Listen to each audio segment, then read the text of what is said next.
Tonight, the family targeted in an arson attack on their home. The devastating fire killed a father and his 2 children. Only the mother survived. Everything that I loved has gone. Nothing's going to change it. Can you tell us who did it?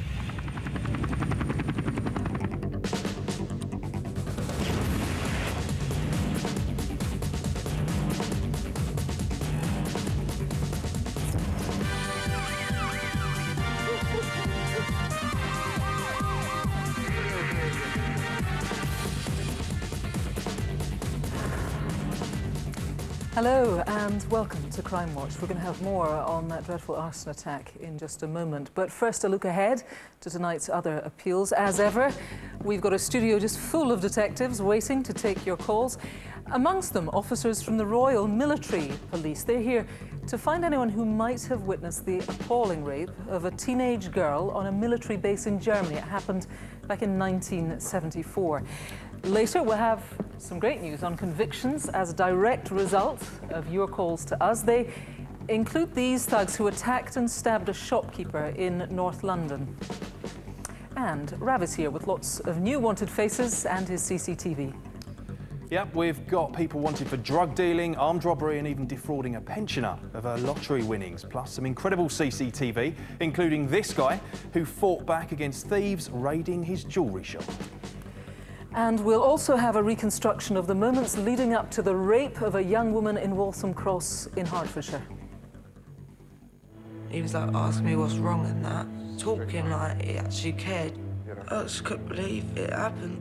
I shouldn't have been so colourful. But I just wanted to get home. Terrible. Someone must recognise that man. And Matthew, what have you got for us?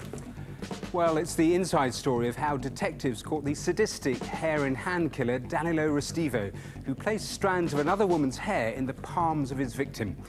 While they built the case against him, police were so concerned he'd kill again, they placed him under round-the-clock surveillance. He was out effectively stalking lone females. I sent down a couple of uniform officers. Chillingly, they found a large filleting knife, 2 pairs of scissors, gloves, balaclava, his murder bag. Terrifying. More on that coming later. First, take a look at these incredible specimens. There's been a spate of thefts recently of rhino horns from museums all around the UK. They are worth twice as much as gold. Can you help identify the gang responsible? We start tonight with the truly shocking arson attack on the home of a family of 4 in Helensburgh in the west of Scotland. The Sharkey family were targeted 2 months ago in the early hours of Sunday, July the 24th. The father, Thomas, and his 2 children were killed. Thomas Jr., aged 21, and Bridget, who's just 8. Only the mother, Angela, survived, and she has spoken to Crimewatch in the hope that anyone who knows who started the fire will call in tonight. I have no idea why anyone would want to do this to me and my family.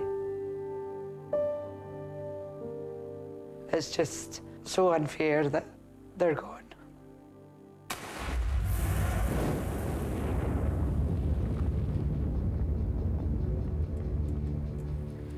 This flat in Helensburgh in West Scotland was home to the Sharkey family, Tommy and Angela, and their 2 children, Thomas and Bridget. But as they all slept during the early hours of a Sunday morning in July, someone did the unthinkable and deliberately set fire to their home. I was proud of my children, immensely proud. Thomas Jr. had just turned 21 in May, and he was doing a golf scholarship in Georgia, and I missed him when he went to America. He was just finished his 2nd year, and he'd planned to go back in August. He was well-mannered, just everything that a mother could want her son to be. Bridget was a wee surprise, a good one. She loved dancing and singing, and she was a live wire. She would have been 9 this month. Bridget, she was a lovely little girl. She was really bubbly and she had everybody wrapped around her finger. She had this wee twinkle in her eye that just made you fall in love with her the instant you seen her. Bridget and Angela, they were like best friends. Mother and daughter plus best friends. Everybody thinks their own children are brilliant, but she was brilliant.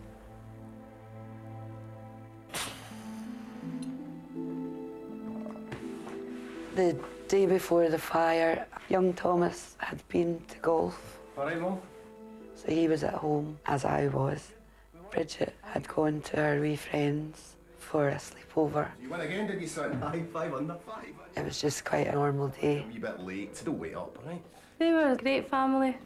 That's all they wanted, family life. Normally, with Bridget, sleepovers ended about 10 o'clock when she decided she missed her mummy and wanted to come home. Just hold on a second. At 10 o'clock, the phone rang, and it was her friend's parents saying she's not settling. I knew she'd be back home before midnight, missing her mammy. Young Thomas went downstairs and collected her from her wee friend's dad. Oh, sweetheart. You just can't stay away. Right, you, up to bed. Bridget went to bed first, settled down, no problem. Thomas Jr. went to bed not long after Bridget, and I followed them up not long after again. Hey, Mum.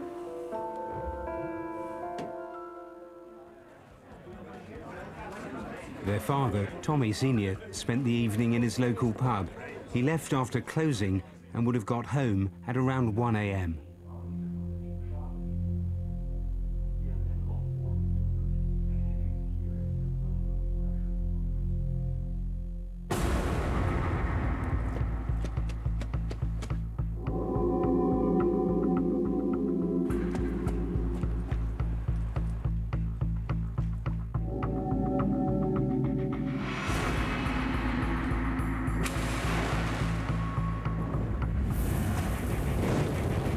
The fire took hold with frightening speed, creating clouds of thick black smoke.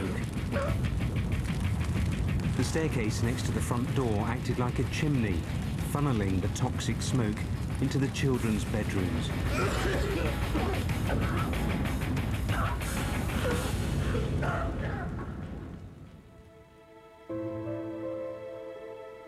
Alerted by an off-duty policeman, fire crews arrived at the flat within 10 minutes of the fire starting. But it was already too late. And at 7 o'clock in the morning, I got a phone call to say that Thomas's house had been on fire. Young Bridget didn't make it. She died on the way to the hospital.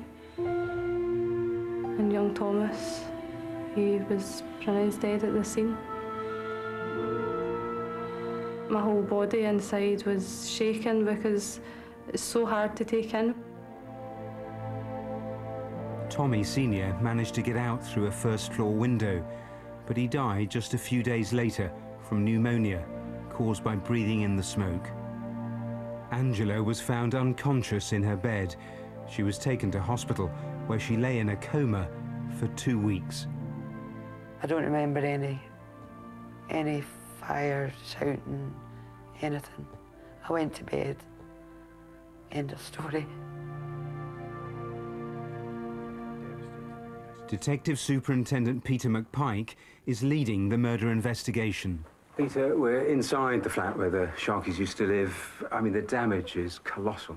It is. It's really extensive. You can see just how far the fire has spread, how much damage has been caused by the flames and by the smoke, and how thick the smoke must have been in the house. What would the temperatures have been like in here? Fire service estimate that at the height, bearing in mind we were in a confined space here, that the temperatures would have reached in excess of 900 degrees. 900? In fact, the whole front door was absolutely, completely consumed by the fire. Now, police are working with fire officers on tests to try to establish exactly how this blaze might have been started. My goodness, the intensity and the speed of that, it's frightening. Yeah, it is absolutely frightening. That's one of the things that struck the inquiry team as well, is just how quickly the fire took effect. And you can see that really within seconds, there's a really well-established fire that produces really thick black smoke, and in fact, that's what we believe killed the children. Now, a test like this, what are you actually trying to find out? How, in fact, the fire was started. That's the main thing. And the other point is to really narrow down the timings and just work out exactly when the fire might have been set. I didn't know how ill I had been, how close I was to being dead as well. No recollection of fire, smoke, shouting, anything. It was actually Angela's sister who told her the horrible news. How do you even begin to tell somebody that everything they've loved, they've lost? And it was just like, can't be true. Don't believe it. But I did believe it. By their faces. And then it just went downhill from there on in, really.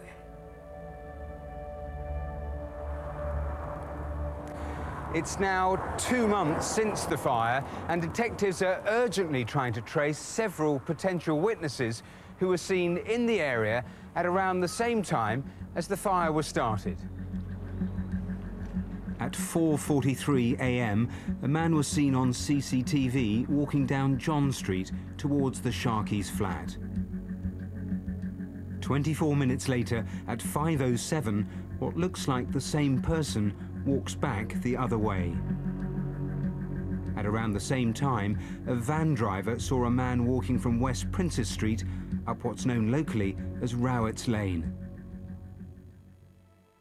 It would mean everything to me and my family to catch the person that did this, for us to be able to bury the kids and Thomas, because we can't do that just now. Anyone that could do this to anybody needs to be stopped from doing it again, because it's torture. The enormity of losing 2 children is tricky to deal with, and I've not even begun to think about how much I'm going to miss my husband, because I loved him to bits and he loved me. It's just no fair. Angela has nothing left. She has lost her husband, her 2 kids, her home. This is beyond evil. It is horrendous.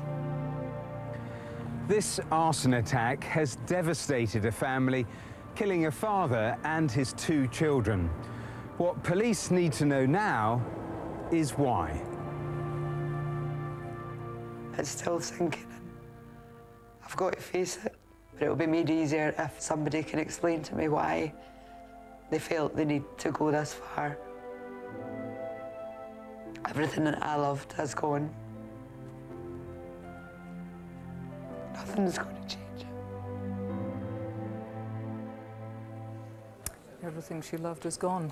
Detective Superintendent Peter McPike joins us now here in the studio. It's unbelievable that somebody would set fire to a house. It's entirely unbelievable somebody would set fire to a home with children in it. Well, that's right. That's been the focus of the investigation from the very start, is to establish exactly why this has happened. You heard Angela in the reconstruction there asking that very question about why it happened. Now, clearly we know that Tommy, her husband, had a criminal past, and he did have criminal associates, and that's obviously a main line of the investigations to establish exactly why this happened. OK. All of these innocent victims, here it is your belief that there are people with vital information in the community who have not come forward. We are absolutely convinced that there are people in the local Helensburgh community who do have information about this and who perhaps may not have come forward due to some sort of perhaps misplaced loyalty, but I would be absolutely astonished that anybody can be experiencing misplaced loyalty when we're talking about the murder of an 8-year-old child. That's for sure. You were talking there with Matthew in the film about the ferocity of this fire, 900 degrees. You're working very closely with the fire service. Why is that? Two things really. First of all, to establish how the fire was set, and secondly, equally importantly, is to establish as best we can just exactly when the fire was set. And an important point to bear in mind as well is that the fire service tell us that the person responsible might indeed have suffered some sort of burn, perhaps to the hands or to the face, or burn to hair or eyebrows. And I would appeal to anybody who knows someone who suffered those types of injuries round about the time of this fire, please to contact the police. OK, that could be a very big clue. Just very briefly, you're looking for witnesses. Let's quickly take a look at some pictures. These are 4 boys seen in the area of East Princess Street about 4:15 near to the train station. They're out and about walking in the general direction of the scene. We've still to trace them. OK, one more picture. These 2 men are seen about 10 to 5 in the morning in the area of East King Street, again walking in the general direction of the scene. We would appeal to them or anybody who knows them to come forward. They need to talk to you. They might have vital information they don't even know about. For now, Peter, thank you very much. You have seen what has happened to Angela's family, the tragedy, the suffering she is going through. If you know anything about it, you must speak to our detectives tonight. Please do call. Here's the number, 0500 600 600. Or you could call the independent charity Crime Stoppers. Do that anonymously. 0800 555 111 is their number. Now, Rav has his first collection of wanted faces. And first is Stuart Horsfield, who's wanted in relation to the supply of heroin and cocaine worth more than £5 million in Doncaster last year. 52-year-old Horsfield has links across South Yorkshire and to the Spanish island of Gran Canaria.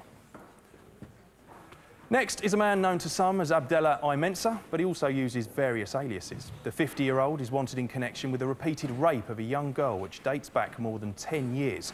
He's previously worked as a high-end tailor and is linked to the London borough of Newham and Lagos in Nigeria.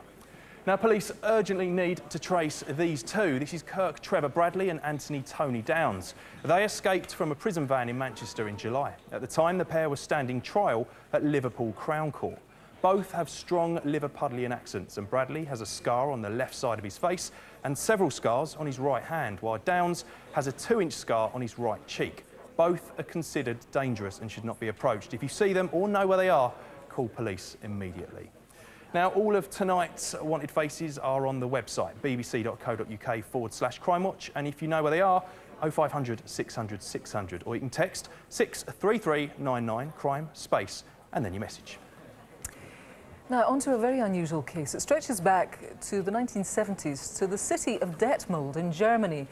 Not the usual jurisdiction of the British police, but this is an appeal for help with an investigation into the rape of a child of a British military family. It happened on an army housing estate in Germany. Staff Sergeant Michelle Pike from the Royal Military Police is here to explain more. Because we're not entirely familiar with the sort of work you do, explain a bit more about it, Michelle. The Royal Military Police have jurisdiction over military personnel and sometimes members of their families when they are based overseas. We investigate all types of incidents, including some which are very serious. Yeah, and this one seems pretty serious. It's an allegation of a rape that took place in the 1970s, 1974. Tell us a bit more. Yes, we have been contacted by the daughter of a British soldier who served in Germany in the 70s. Their family home was a flat on the married quarter estate called the Hackendal in Germany, the main camp in that area being near Detmold.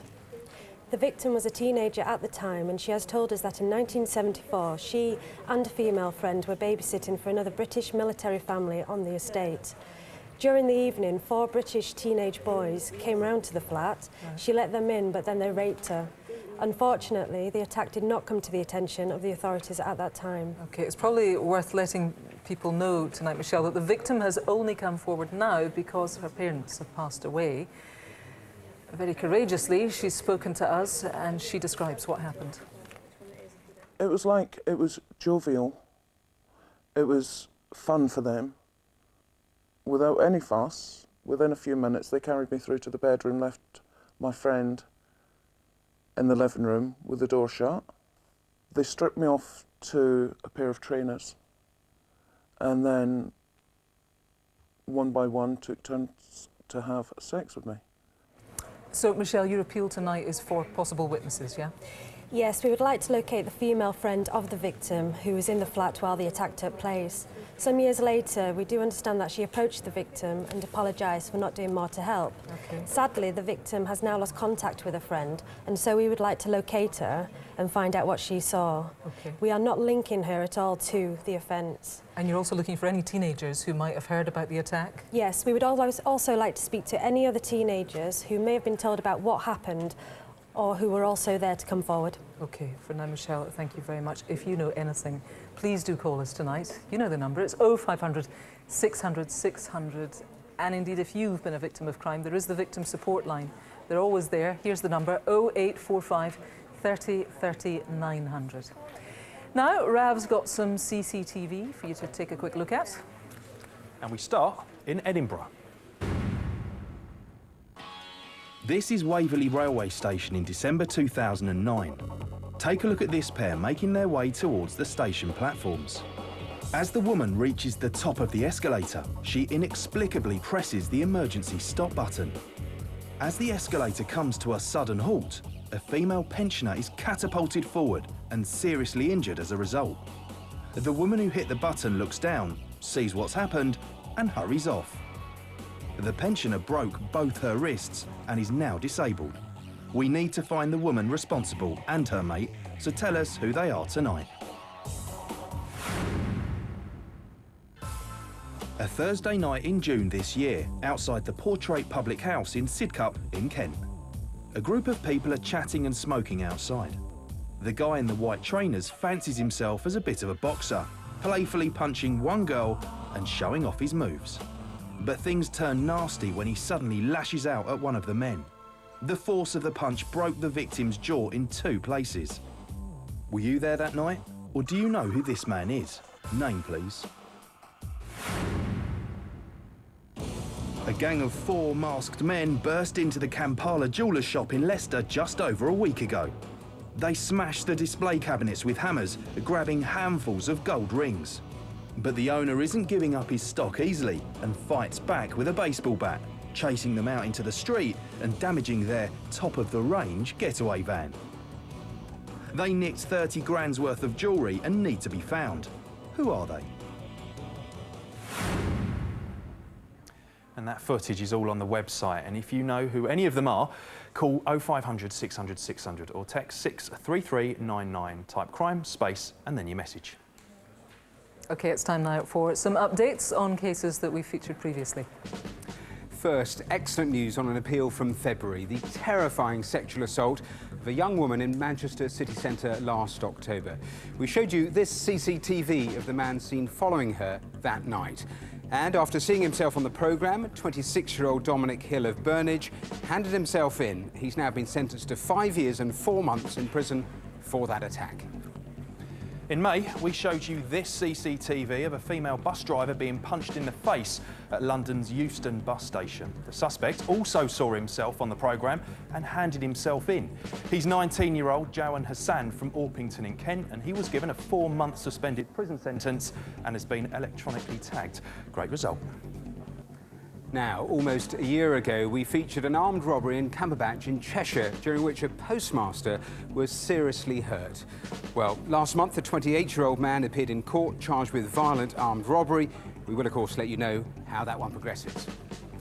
And finally, for now, you may remember this sparkler from our last programme. Well, after the show, Kelly Osborne, daughter of Ozzy and Sharon, suggested it might have been her mum's ring, which was stolen in a burglary in 2004. Well, unfortunately, after lengthy investigations involving experts from the jewellers Tiffany, it's been confirmed that it's not Sharon's diamond. South Yorkshire Police continue to appeal for information about that ring and several other pieces. All the information is on the website. Now, you may remember this face here. Back in May, we appealed for your help in finding 52-year-old Ang Tieng Du. He's wanted in connection with the horrific murder of a family of 4 in Northampton. Jeff, Helen, Nancy and Alice Ding were all stabbed to death in their home. It happened on April 29th. You'll remember that was the day of the royal wedding. The rest of their family is devastated, and Jeff's brother Ji Shang has spoken emotionally of his shock. I want to ask him, how could you stab a knife into an innocent girl's heart? Not once, but twice. Okay, how could you do that? Well, I'm joined now by Detective Superintendent Glyn Timmins from Northamptonshire Police. Glyn, this is obviously a huge and significant investigation to find this man. You've got some footage that you haven't shown before. Let's take a look at it and tell us what it is you're showing people tonight. What we're seeing there is a suspect walking along Venable Street. It's 2:27 on Saturday the 30th of April. He's not long abandoned the silver Corsa he took from the family home, and we can see he's still wearing that distinctive three-quarter length brown coat and the white Burberry hat. OK, so that was in the Edgware Road and he was abandoning the family's Vauxhall Corsa. If anybody saw that, you want to hear from them. Has he been seen since? We've investigated something like 300 sightings. Okay. One in particular that we're really interested in at the moment is one not long after the murders, which is in Gibraltar. OK, just give people a quick roundup. Let's remind people of what this man looks like. Right, Ang Jiangdu is a 52-year-old Chinese male. He's 5'9" tall, slim build. He's got a receding hairline that he often covers with a cap. OK, there is something important we want to show people tonight. It looks a bit odd, but actually it's an artist's impression of the sole of one of the shoes that was left at the scene of the crime. That's right, it's actually a scientist's drawing based on a footwear mark found at the scene. We think it comes from a handmade shoe, and I'm really hoping someone can recognise that pattern. Yes, it's a distinctive pattern. If you've been involved in the making of a shoe like that, then we want to hear from you tonight. Or repairing of a shoe. Or repairing of a shoe, indeed. Thanks very much for now, Glyn. If you've got any idea where Ang Jiangdu might be, then please do call us. The usual number, 0500 600 600. Now, Rav's got some more CCTV. Now, you may have seen our special programme in August following the outbreaks of rioting and looting in several English cities. Well, the Met alone still have 100,000 hours of CCTV to wade through. So here's just a very small selection of what they're looking at. It's the 8th of August at 9:55 in the evening, and the Richer Sound store on East Street in Bromley catches the attention of a group of looters. The gang begin kicking their way through the shutters before pouring in to get the loot. Firstly, they strip the walls of all the televisions before completely ransacking the whole shop. Once outside, one looter gets away with a screen. The other seems to get the remote. Let's hope they're friends, eh? Name these mindless thieves. Next, JD Sports at the Plassey Retail Park in Lewisham in South London. A few people make inroads into the shop door, and then it becomes a frenzy. Seemingly out of nowhere, dozens of people decide it's their time to help themselves to sportswear. Remember, this is broad daylight in a busy shopping centre, and they couldn't care less. Names, please. Still in Lewisham, and this electrical shop becomes a target. The brazen way these people help themselves to stuff is breathtaking. Some even end up scrabbling with each other for the spoils. But once again, we've got them caught on camera. Who are they? Now over to Ealing in West London. This gang are using pub signs and lampposts to smash their way into Tesco's on Haven Green just before 11 p.m. As they pour through the window, some only get away with a few small items. Perhaps they think every little helps. At the same time, at this restaurant just down the road, more looters. The delight on their faces as they lift bottles of wine is clear to see. But the happy hour's over. Names, please. A little later that night in Ealing in Bond Street, and the rioters here are intent on causing as much damage as possible. Some set fire to rubbish. Others decide that's not enough and target cars, with drastic results. This man seems delighted with his actions. Let's wipe that smile off his face. And this is inside PC World in Croydon. Expensive computers are clearly a draw for the looters. The force with which they ram the door shows how intent they are on getting in. They then pile into the shop, stripping it of its contents in double quick time. Crash their party and name them tonight.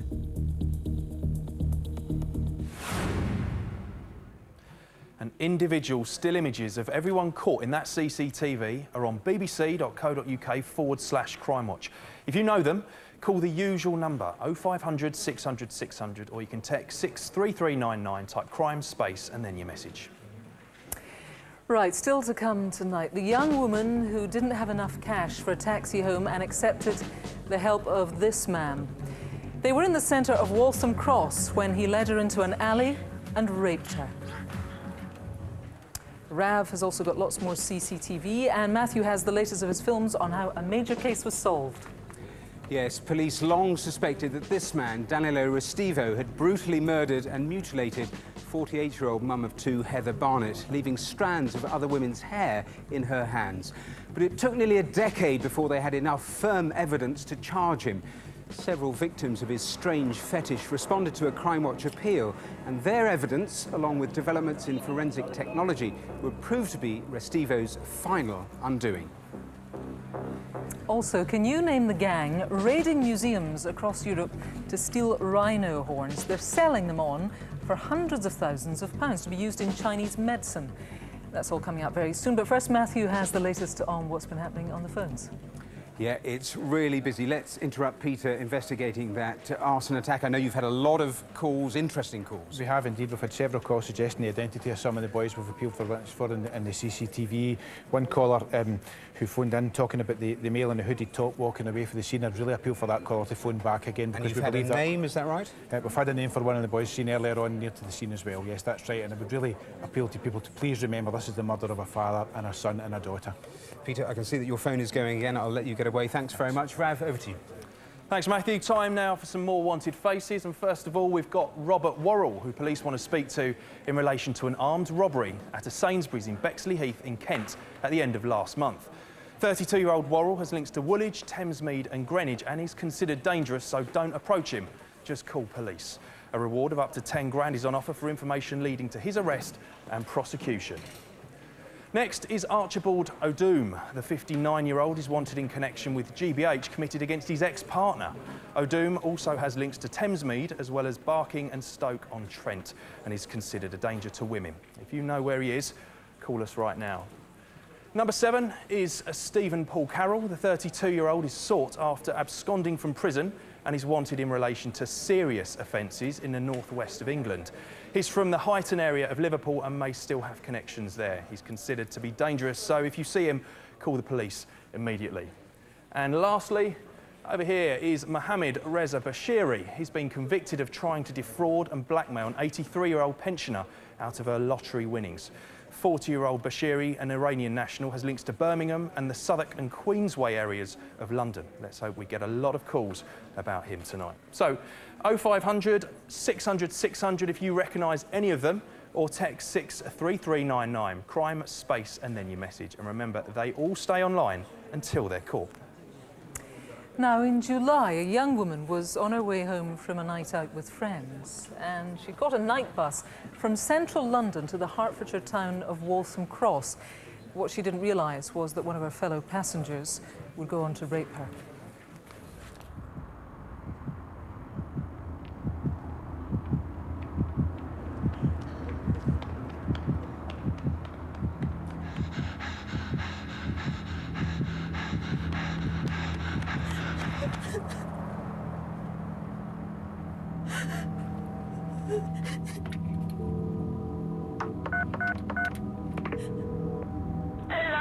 Hello, what's the emergency? Well, I'm in Waltham Cross. Yeah. And I missed the last train home.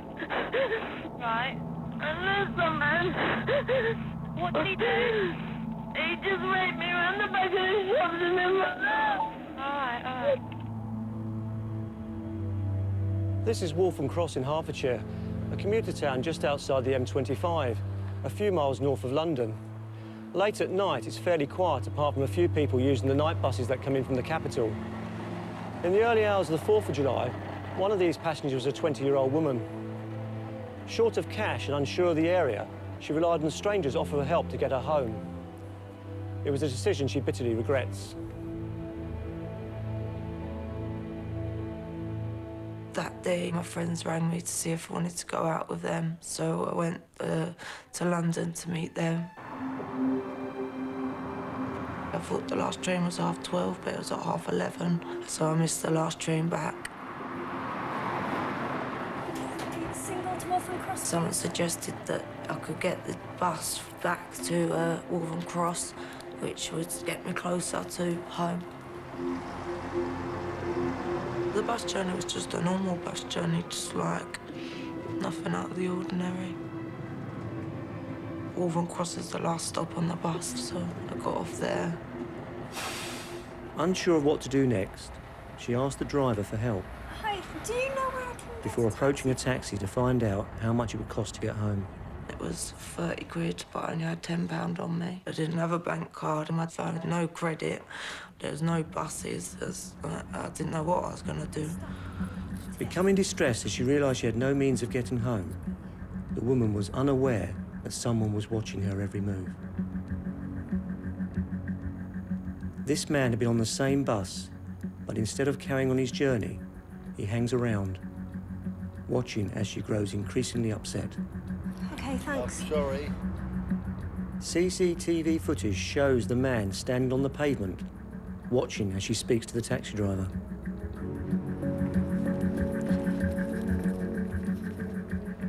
The phone box inside the shelter, and I went in there to ring my dad's, but he didn't answer his phone.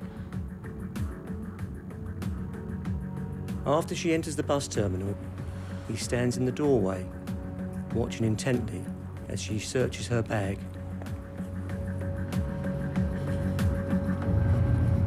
You lost? Hi, yeah, I'm just trying to get home. What, you need directions? He's like asking me what's wrong and that, talking like he actually cared, do you know what I mean? Like concerned. I live like 5 minutes off the road, I can sort you out. After saying he's going to lend me the rest of the money to get home, we walked through Townway, where he said he had to go to get the money from, and then he just asked me to wait as he went to get it. I thought he weren't going to come back, but then a minute and a half he come back, and he said he'd show me the cut through back to the taxi rank. Yeah, this is the shortcut to the taxi. And then we went round the back way through this alley bit.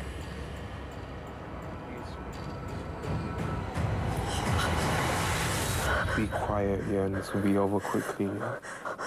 No. Be quiet. No. I froze. I don't know. I think now I could have done a lot more to prevent it.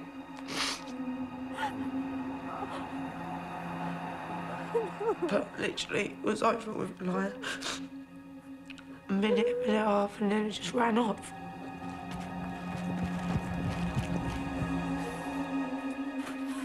I just couldn't believe that it happened.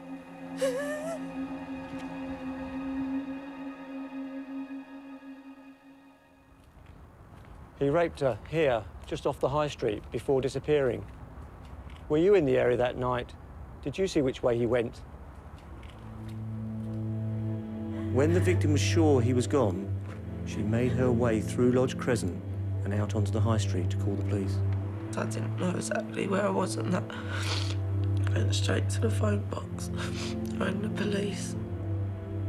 My wife and I were in bed, just dozing off. The phone obviously startled me, and all I heard was the words of my daughter saying, "Dad, I've been raped." My daughter's growing up, obviously she's a young lady now, but in our eyes she's still a little girl, and I didn't know what to say. And it was just those 3 or 4 words, and then it was the ambulance crew saying, "Your daughter's here." She's now got to carry this burden, and it's not just her, it's the whole family that's carrying that. I shouldn't have been so gullible. I just wanted to get home. What a terrible ordeal. With me now is Detective Inspector Steve Keating.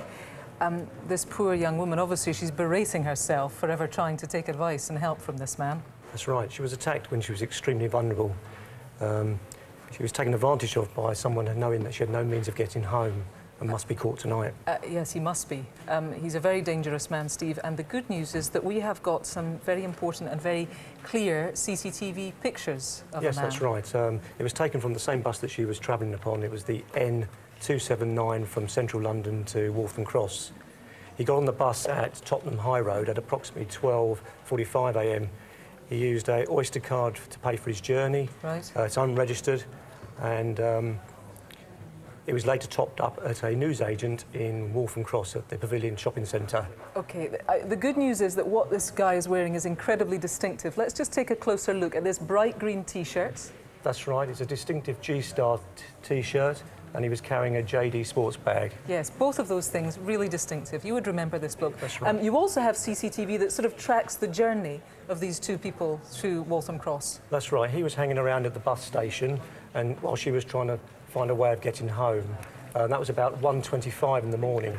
The pair then walked off together from the bus station through the town centre via Edna Cross Road. At that point, they've arrived in the high street, and that was just minutes before the attack. OK, where do you think this man ran off to after the attack? We believe it's Lodge Crescent, or one of the roads just off there. It's approximately 1:45 in the morning. OK, Steve, for now, thanks very much. Someone surely is going to recognise this man. The pictures are so clear.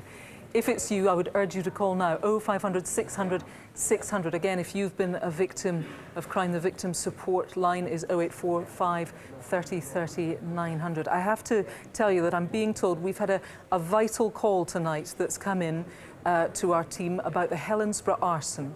If you are the person who phoned about the Helensburgh arson, saying that you saw somebody running from the scene at 5 a.m, I would urge you please to call us again tonight. You didn't leave your number, we're unable to contact you, and it is vital we talk to you tonight. Please do call in. Now it's over to Rav with some more criminals caught on camera. Yep, and we begin this time with a cowardly attack in Westminster. This shocking footage shows a gay couple being viciously attacked by a group of 4 men who had been following them as they made their way home along Charing Cross Road on a Tuesday night in August this year. This was a violent homophobic assault, and those responsible need to be caught. Name them tonight. Now, many people enjoy a spot of window shopping, and this guy seems no different. He has a good look at the display before entering this jeweller's shop in Bridgnorth, Shropshire in July. He asked the female assistant to show him a silver chain from the window. As she bends down to retrieve it, he leans over her and grabs a tray of 15 diamond rings, hiding it in his jacket before running off. Do you know this diamond geezer? Be a gem and give us a ring tonight.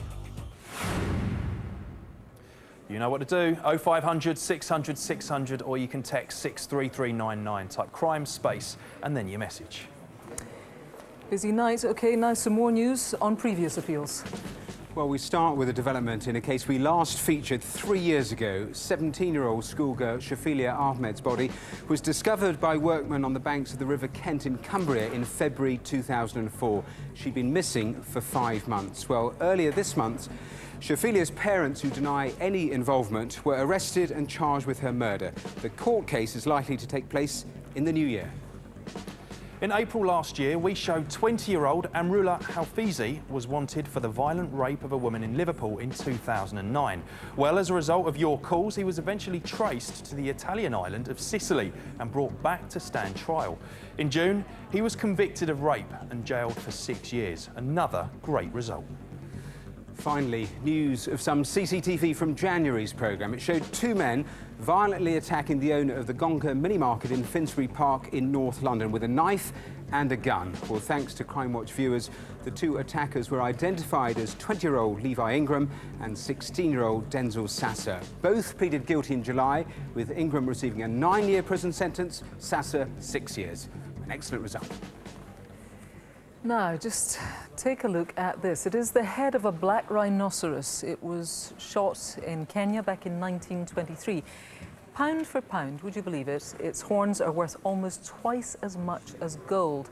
And it's that value which has increasingly led to the horns being targeted by thieves here in the UK. In fact, all across the world it's happening. Here to explain, DC Ian Lawson from the Met's Art and Antiques Unit and DC David Pellat from Surrey Police. Can you explain to me, first of all, Ian, why are they so valuable? Well, rhino horn is ground down and used in traditional medicines in Asia. It's actually made of keratin, which is the same substance as in fingernails and toenails, and experts have actually concluded that it has the same medicinal benefits as biting your nails. Right. And nevertheless, these horns here that you see are worth about £250,000 each on the illicit market in Asia. That is incredible. And presumably then they sit in museums and they're a pretty easy target. Absolutely, but we've been warning museums and collectors to basically review their security, to take the horns off display if necessary, and also to replace them with reproductions. Okay, David, you've recently had some problems with this on your patch. Tell us about it. Show us some CCTV. That's correct. We had a burglary at Hazelmere Museum in May this year where a rhino head was stolen.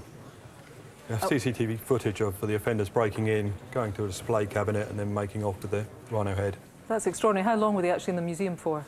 Approximately 90 seconds, and we believe they must have known the layout of the premises. OK, you've also got some other very interesting CCTV. This was from the day before? 2 days before. 2 days before. Tell me what happened. These three guys are wandering around the museum, don't appear to be taking any notice of the display cabinets. They're just wandering around.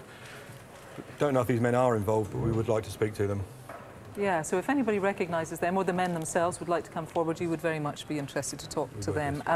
Do you know who any of those blokes are on the CCTV? If so, then please do call us tonight in the studio. There's the number, 0500 600 600. Now, last time on Crimewatch, we told you about the conviction of a 39-year-old Italian man, Danilo Restivo, for the 2002 murder of mum of two, Heather Barnett. It's a case that we have featured several times over the years, and Crimewatch viewers ended up playing what was a pivotal role in the prosecution's case. Mum? I just looked at Terry and said, I know something's wrong. I don't know where she is, but I think she's in the bathroom. Just opened the bathroom door because it was shut, and there she was. Mum? In November 2002, Heather Barnett's children came home to find that their mother had been brutally murdered and mutilated in their Bournemouth home. Somebody had hit her numerous times over the head with a hammer, and after death had dragged her to another part of the house where he'd mutilated her body. Not only did he bizarrely remove Heather's breasts, but he also clearly had a hair fetish. He'd obviously cut Heather's hair and placed it in her left hand, but in her right hand was somebody else's hair. But it would take 9 years of tireless police surveillance, groundbreaking forensic work, and evidence from a shockingly similar murder in Italy before this man, Danilo Restivo, would finally be convicted for his terrible crime. Heather was a kind person. She was very hard-working. She was a seamstress, and I think she just existed to make sure that her children had a great life. So why would anyone want to kill her? Detectives believed the murder had been planned with chilling precision. The killer brought a change of clothes and had been incredibly forensically aware. There was no fingerprints that related to the killer. We found a number of dark fibres around on Heather's body, on the bathroom door in blood, and we were quite convinced that the killer had been wearing gloves at the time. But for all the care the killer had taken not to leave fingerprints or DNA, he'd left a shoe print in blood. From analysing that shoe print, we were able to establish that the shoe was a Nike Terrapart training shoe of a size 9.5 to 10.5. And that's not all he'd left behind. Police found a green hand towel which didn't belong to Heather, but had her blood on it. Police were convinced that the suspect was local and would have a connection to Heather and her children. Danilo Restivo lived opposite and was one of the first to be questioned. He'd been over a couple of days before. He'd asked her to make some curtains, and after that visit, strangely, her keys had gone missing. When he was questioned, Restivo denied any knowledge of the keys, but was quick to provide an alibi for the morning Heather was killed, even though he wasn't a suspect at that stage. Right. And his behaviour became even more suspicious when officers found the trainers he'd been wearing that day soaked in bleach. Somebody who was forensically aware would know that that would destroy the DNA and remove any traces of the crime scene from those shoes. Was this Restivo covering his tracks and cleaning the trainers he'd changed into after killing Heather? You know, we wanted to know everything about Danilo Restivo, and that led us to Italy. And we spoke to the Italian authorities, and it revealed a past which was deeply concerning to us. Speculation was rife in his hometown of Potenza in Italy that he'd killed teenager Elisa Claps, who went missing in 1993 after arranging to meet Restivo at a local church. But Restivo, seen here in court, denied killing her, and without Elisa's body, there simply wasn't enough evidence to convict him of her murder. He was released and subsequently left for the UK. If Restivo had killed Elisa Claps, then he'd gotten away with it. He would have been extremely confident. He would have understood the forensic implications. He would have understood he needed to plan, and was he going to kill again? Detectives were so concerned about what Restivo might do next that they put him under round-the-clock surveillance. It would turn out to be a crucial and potentially life-saving decision. He was in the area of Throop. It's down near an old mill, and it's an area where lone females go and walk their dogs. Restivo had taken an identical set of clothes with him. Here he is, filmed by undercover officers, getting changed and then watching women from the bushes.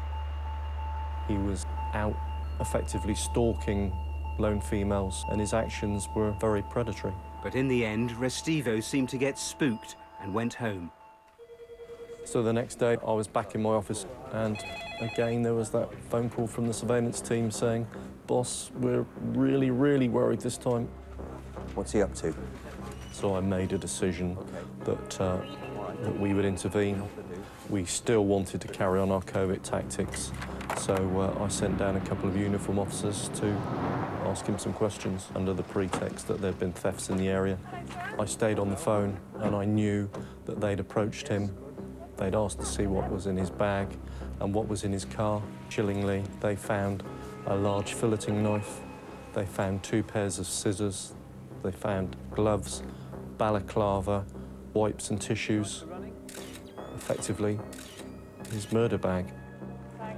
Restivo was clearly a danger to the public, but the police took the decision to seize his murder kit and to let him go while they continued their covert surveillance. He would be watched very closely while officers searched for a direct link between Restivo's disturbing behaviour and Heather's death. Clearly, the killer had a hair fetish. Local people started to tell us that women had had their hair cut whilst travelling on buses in Bournemouth. I was convinced it was the same person. Detectives were sure that the hair fetish would be a crucial part of the inquiry and wanted to reach out to as many potential victims as possible. And you're pretty sure he knew Heather, which means he was probably local. Tell us about this fascination he had with hair. This is as heavy as a telephone directory. These are the calls that have come in tonight on the killer of Heather Barnett. 2 women came forward to say they'd had their hair cut, and a further lady came forward to say that she'd observed somebody having their hair cut, and she would later identify Restivo as the person that had cut that hair. A viewer also called in to say that she recognised this man shown on grainy CCTV walking away from Capstone Road, where Heather lived, around the time she was killed. She said it was Danilo Restivo.